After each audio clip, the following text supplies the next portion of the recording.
আজকে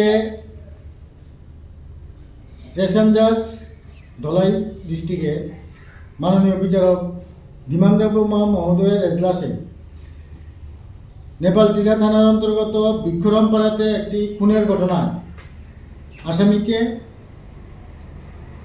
20 বছরের সাজা দিয়েছেন এবং 5,000 টাকা ফাইন করেছেন এবং ওই ফাইন যদি আসামি না দিতে পারে তাহলে আরও 2 বছর অতিরিক্ত সাজা ভোগ করতে হবে। ঘটনাটা হয়েছিল 20/4/2025 ইংরেজি তারিখে মধ্যরাতে আসামি গুন্নরাম রিয়াংয়ের ঘরে প্রতিবেশী থাংলাইয়া রিয়াংকে সে দাও এবং লাঠি দিয়ে খুন করে।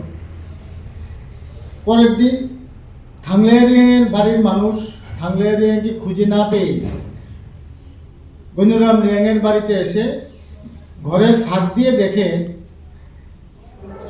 বেড়ার ফাঁক দিয়ে দেখে থাংলাইয়া রিয়াং গুন্নরাম রিয়াংয়ের ঘরে মৃত অবস্থা পড়ে আছে এবং আসামি গুন্নরাম রিয়াংয়ের হাতে দাও এবং লাঠি নিয়ে দাঁড়িয়ে আছে। তখন পুলিশ এসে দরজা ভেঙে আসামিকে অ্যারেস্ট করে এবং ডেড বডি রিকভার করে। তারপরে এফআইআর হয়। কেস নাম্বার হচ্ছে নেপালটিলা থানা PS case number 1/2025 under section 103 BNS. আয়ু রাজেশ ভট্টাচার্য খুব দ্রুত এই মামলা তদন্ত করে চার্জশিট জমা দেয় এবং চার্জশিট জমা দেওয়ার পরে 16 জন সাক্ষী সাক্ষ্যপত্র নেওয়ার পর এবং উভয় পক্ষের আর্গুমেন্টের পরে গত 28/4/2026 ইংরেজি তারিখে আদালত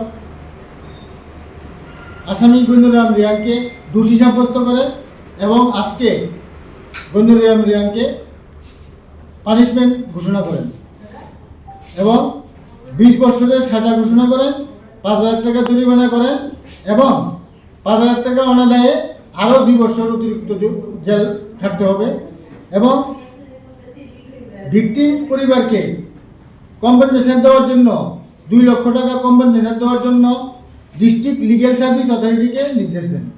এই মোকদ্দমার একটা বিশেষত্ব হচ্ছে 2025 এপ্রিল মাসের ঘটনা।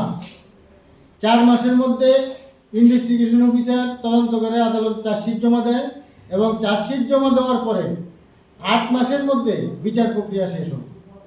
মুদ্রা কথা হচ্ছে টোটাল 1 বছরের মধ্যে ঘটনার থেকে বিচার পর্যন্ত 1 বছরের মধ্যে এই বিচার খুব স্পিডি ট্রায়াল হয়েছে এটা এবং আমরা আমাদের মাননীয় মুখ্যমন্ত্রী এবং রাজ্য সরকারের তরফে স্পিডি ট্রায়ালের উপরে একটা জোর দিয়েছেন এবং আমি বলতে পারি এই মামলাটা খুব স্পিডি ট্রায়াল হয়েছে।